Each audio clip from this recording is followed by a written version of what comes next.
Welcome to another Thursday night shiur. Today we are in Kew Gardens, Shari Tikva. Yes, new place, nice place, very cozy, very homey. Amen.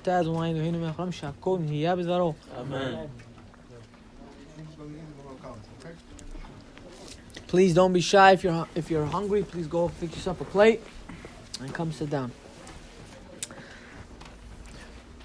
This week we are going to be reading Parashat Vayera.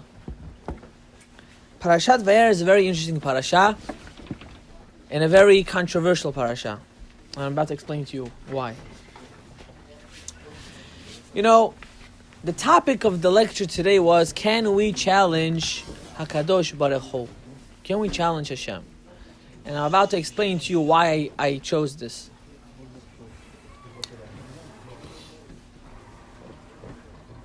We see a very interesting, three very interesting stories that happened in this week's parasha. Number one, we see Abraham is getting guests. Number two, Sodom v'Amorah gets destroyed. Number three, Akedat Yitzchak.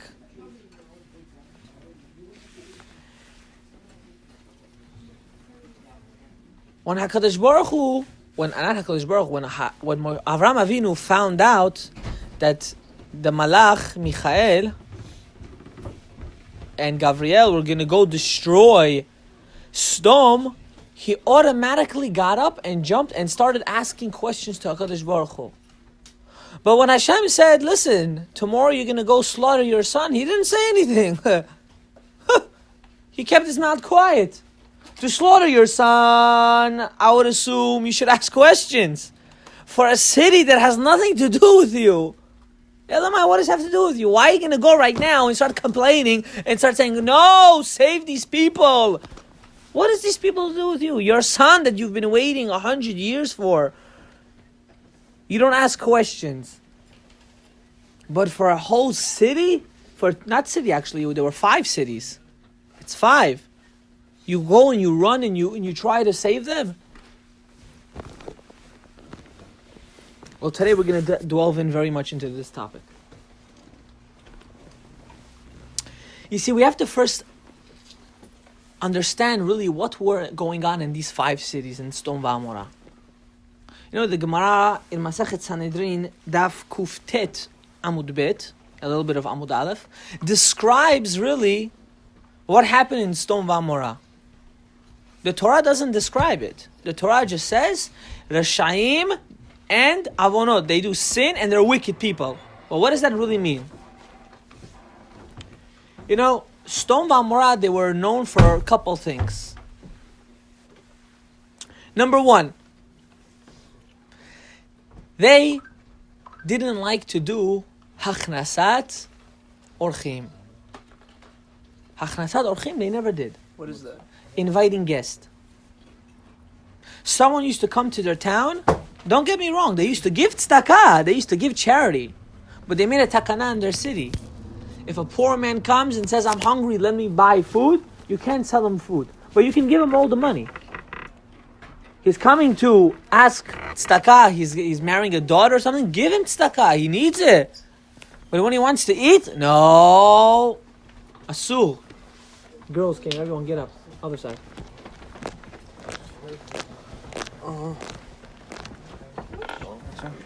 Sorry. That's okay, don't worry about it. Hello. How are you? Good. Please take some food, don't be shy. They used to say that food you can't buy. Money we can give you. Not only that, they had a sick mentality. On their money, they used to stamp their name. For example, Yehoshua, right? You would give tzedakah, you would give 100 gold coins, but on every gold coin of yours, you would write Yehoshua ben so-and-so. Eliezer, you would write the same thing, and so on and so forth. And why did they do that? Because if the man doesn't eat after a couple of days, what happens to him? She dies. So they used to wait till the guy that used to come and ask, give me food, He used to drop dead. He used to go back, get their money, whoever gave him, and say, listen, we gave him money. I don't have to give him food, but we gave him the money. Look how sick they were, sick-minded. Can they use the money to get food? No, they weren't allowed to buy food. They were only allowed to collect. You came to collect, here's the collect. Don't ask me for food. Another thing that was very sick of them. Everyone knows this, but no one knows it. Oh, everyone says it's the Midrash, it's the Gemara actually. The Gemara says that if a person used to need a place to sleep, they used to accommodate him. Chas shalom, he needs a place to sleep. But purposely, they used to make him tsar. They used to give him pain. They used to always give you a bed that was unfit for your size. They would either stretch you to death, or they would slice you to death. They would say, you have to fit the bed, Habibi, you have to be proportionate. What was their whole sickness, Stom v'Amora?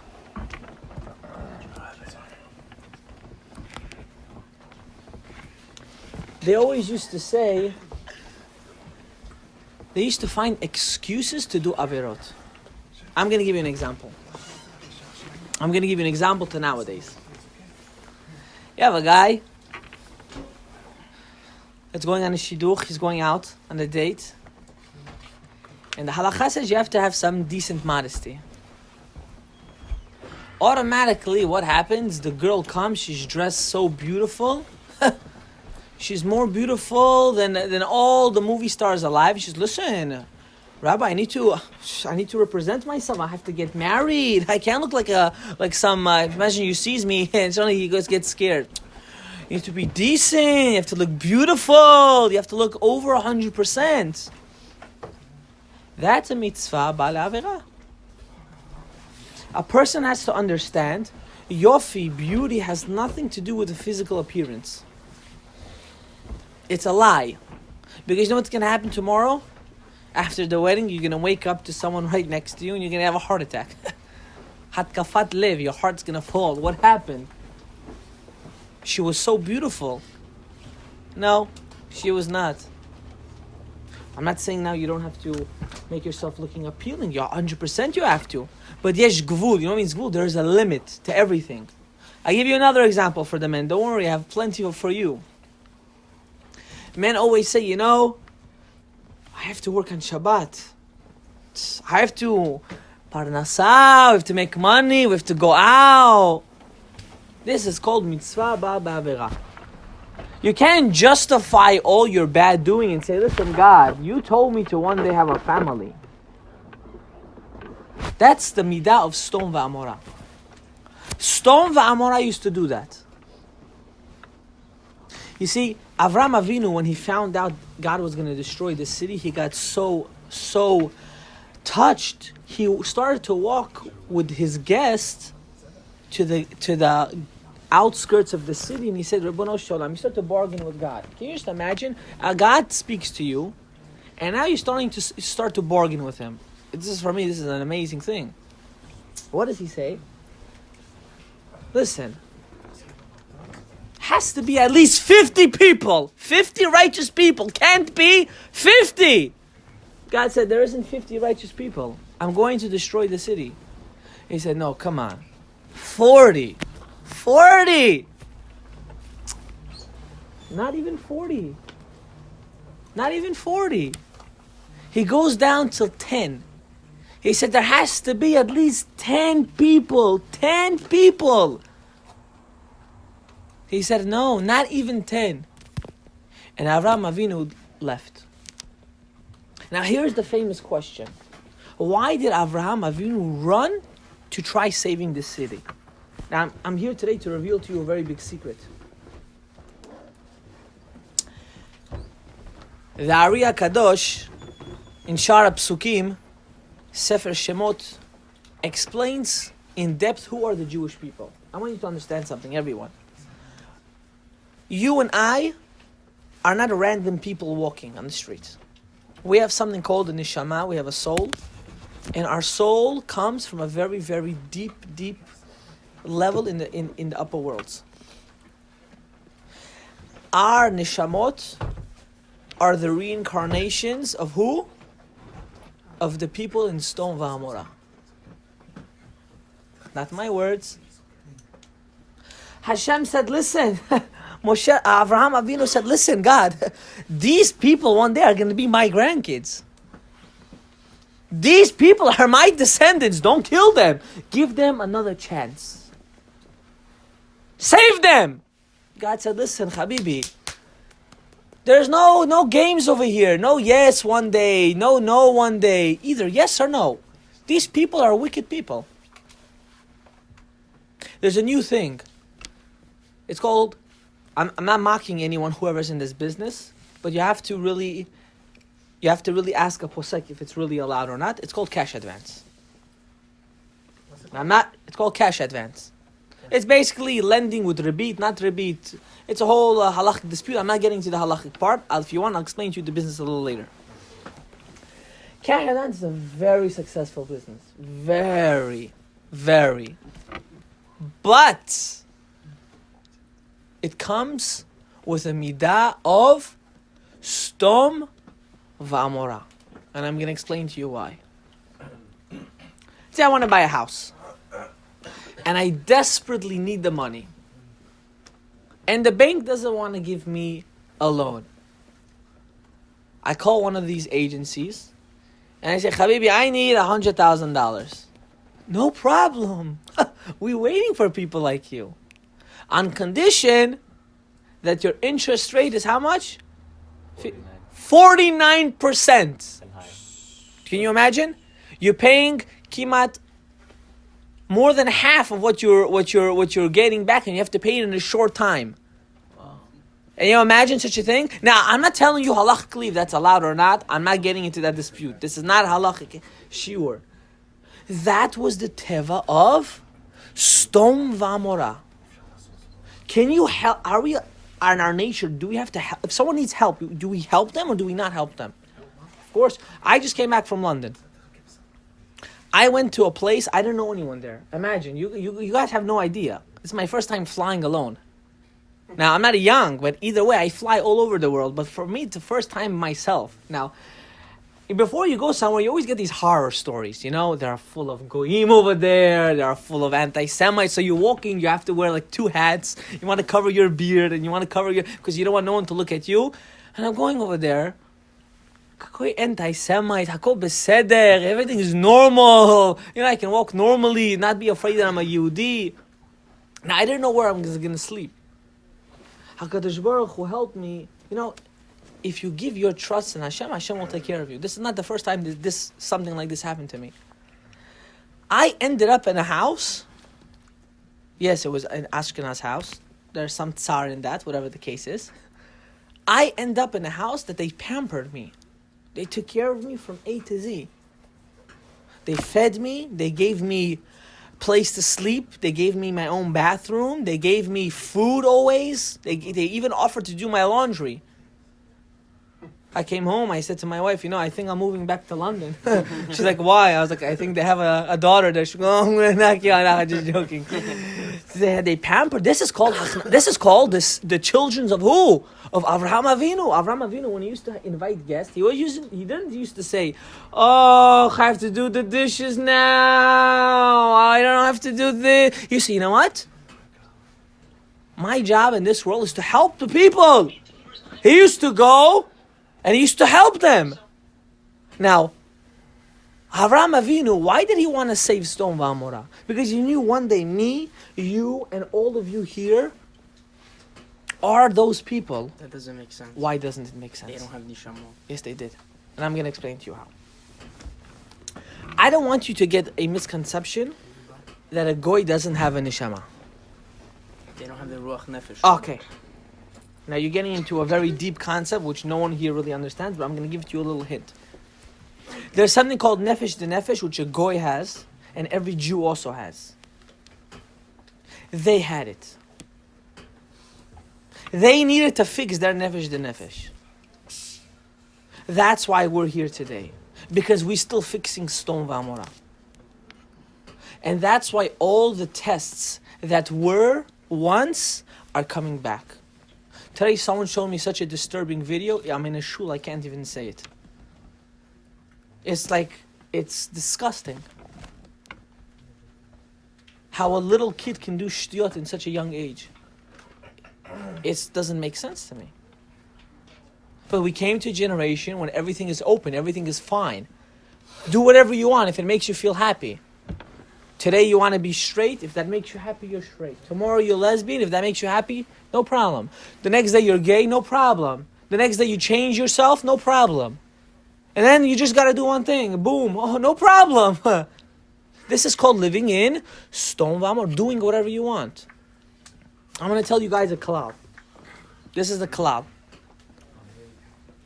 If a person, this is very important for girls especially because men are sick. You guys all agree. You guys all know this. You guys all know this. And they just have to be aware. If a man, or even a girl nowadays, doesn't have self-respect or priorities in their own life, you should know right now that's not a person you want to spend the rest of your life with. Because today it's you, tomorrow it's the neighbor. And after tomorrow it's someone else. When a person has priorities, he has gvulim. He has a normal understanding. He knows today this is allowed and tomorrow this is not allowed. Now, I'm not telling anyone over here overnight to become a different person because you and I both know that's impossible. I'm just telling you to be like our grandfather Avraham Avinu. That he acknowledged everything that he did in his life comes from HaShem. Everything we have, we're gonna have, comes from HaKadosh Baruch Hu. He loves us. Let's go. Go inside. Don't make a... HaKadosh Baruch Hu loves us. He wants us to... Sit down. Don't worry. He wants you to get a chair. He's a big boy. You understand? HaKadosh Baruch Hu loves us. So why didn't Avraham Avinu cry for Yitzchak? I asked the question first. I'm gonna reiterate it a little bit because some guys came late.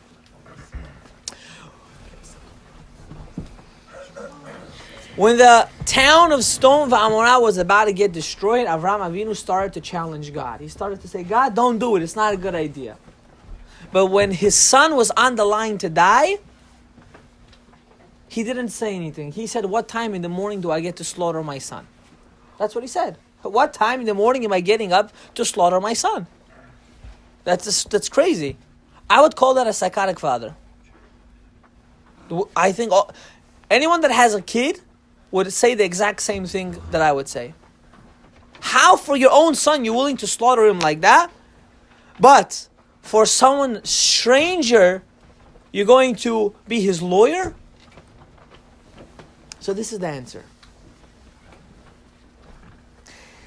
A lot of people ask, there were so many tzaddikim, for example, the Lubavitch Rebbe, or Rav Shalom Sharabi, or the Stipler. They never had kids. They didn't. HaShem didn't give them with kids.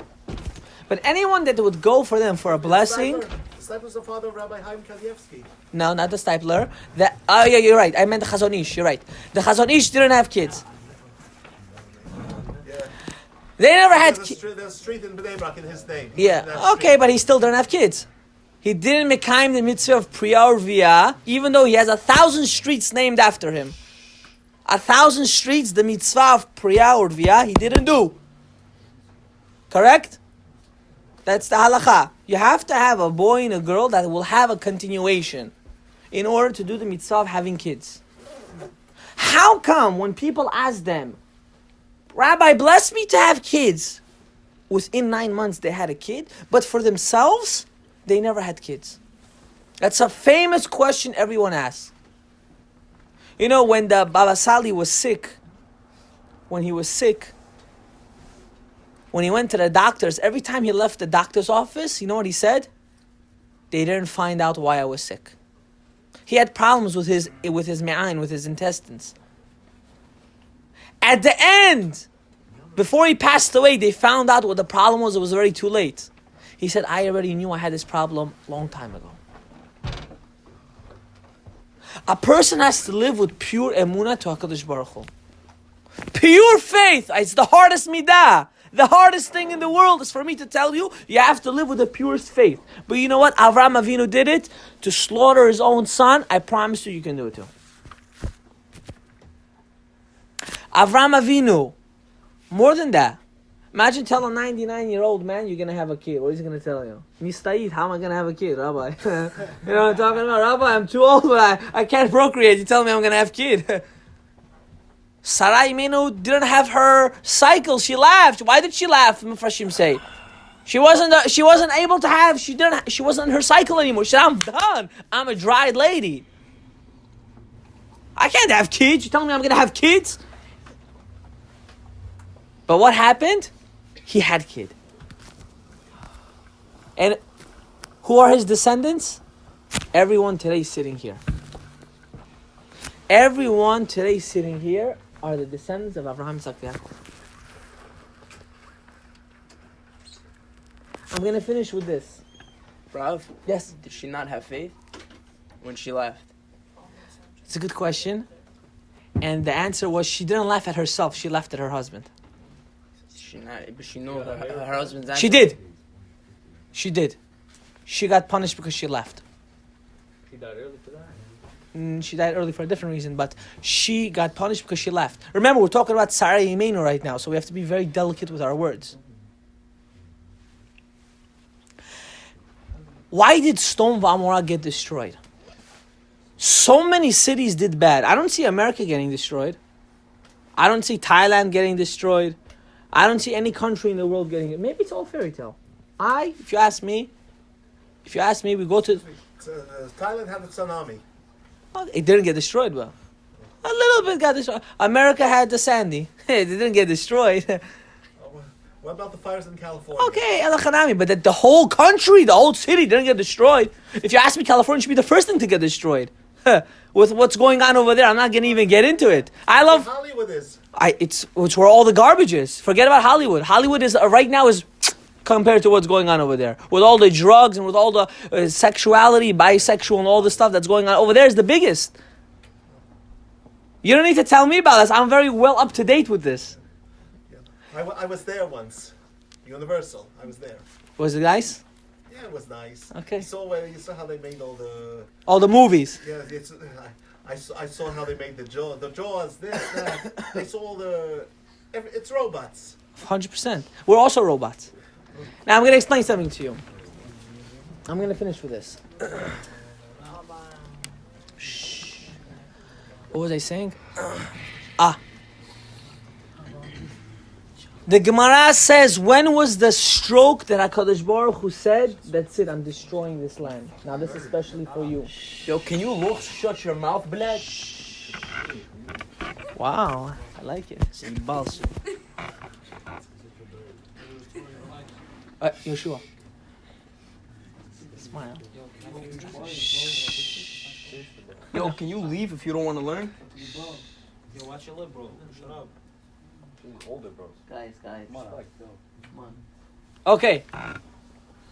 The Gemara Feel free says... to tell me that when I leave. The Gemara says one story. With this story, I'm going to finish. Lot had a daughter. The Midrash says maybe it wasn't her daughter, but the Gemara says it was her daughter. And her daughter grew up in the house of Avraham Avinu. Now, Avraham Avinu's teva was what? To give. Hachnasat orchim. To give. Now, someone that grows up in a mentality of a family of a certain teva, you automatically learn from them. If your mother is dirty, know that the girl is going to be dirty.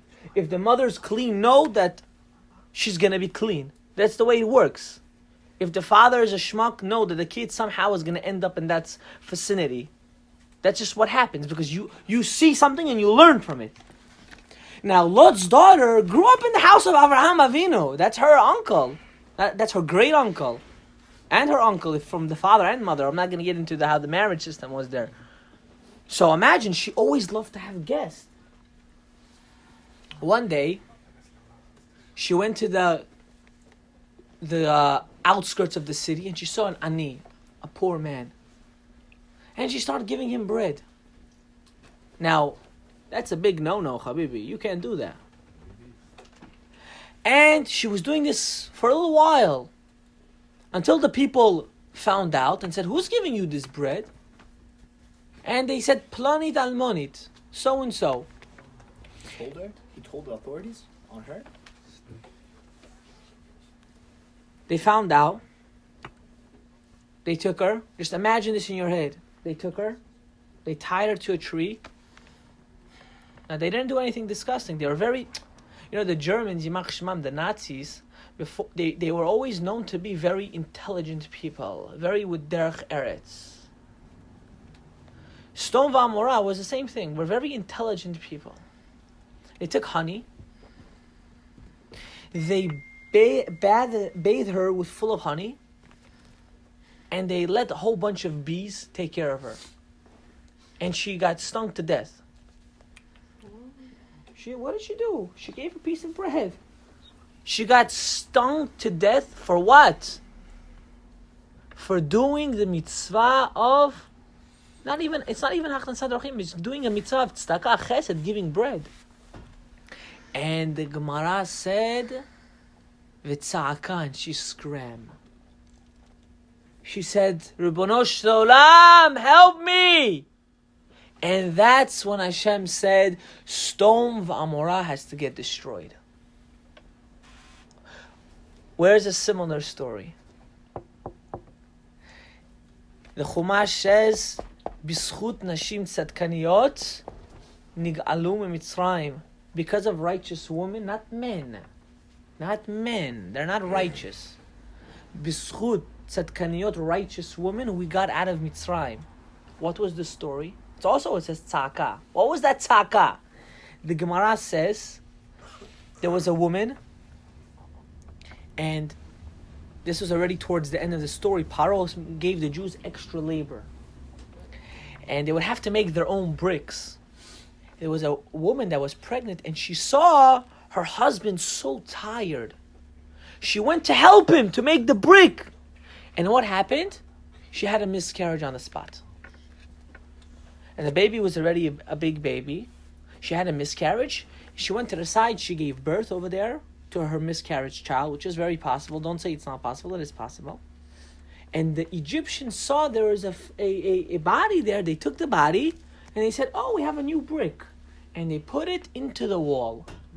And she cried. She started to scream. How disgusting can a people be to take a dead body and to put it as a brick? And Hashem said, now I have to take the Jews out of Mitzrayim. Because of the tears of who? Of the tzadkaniyot, the righteous woman, the woman that know how to take care of themselves, have self-respect to themselves. Hashem said, because of them, we're going to get out of Mitzrayim. And you know what? The only way we're getting out of this galut, because if we didn't get out until now, it's only because of the woman. The women have to cry every day in the tefillot, in the hadlakat nerot, to say, get us out of this nonsense. You guys know how bad it is. Imagine your kids. Imagine having a kid your age. We all think we're all blatnoi, we're cool, Imagine your kid right now in your age. This is bad nowadays. Imagine another 20 years from now. 10 years. You know what? 5 years. You're gonna be have to go Asher Yatzar every day. You notice to come home one day and find out you're gonna be a grandfather and your son's gonna be a father? It's a great feeling. But not if he's 14 years old. It's not a great feeling, Habibi. It's not. It's called a horrifying feeling. It's called being trembled with fear kind of feeling. That can happen to all of us. But it also cannot happen. If we have a geder, if we make priorities in our personal life, that will never happen. Don't be fooled. Because 5 seconds of pleasure can give you a lot of years of suffering. A lot. I'm going to wish you guys to have a Shabbat Shalom U'Mevorach. The reason why Avraham Avinu challenged Hashem in Sdom and not for Akedah is because we have an obligation for each other. Avraham Avinu knew, I have to do everything in my power to save another person. For my son, if Hashem tells me to do something to him, I'm going to do it. That's all I need. I need HaKadosh Baruch Hu to tell me what to do is right or what to do is wrong. Now this is a Musar skill you have to take until next shiur. You have to practice this. Any Jew you see on the street, even a goy, you see a goy that needs help, don't be racist. Go help him. Go ask for directions, go help him. I know when we were younger, a goy used to ask for directions, we used to tell him the exact opposite way. We thought it was funny. No, that's not good. Excuse me. Also, if Sure. you see a policeman or the sanitation worker, say good morning. Yes, very important. Baruch Adonai Leolam. Amen v'amen.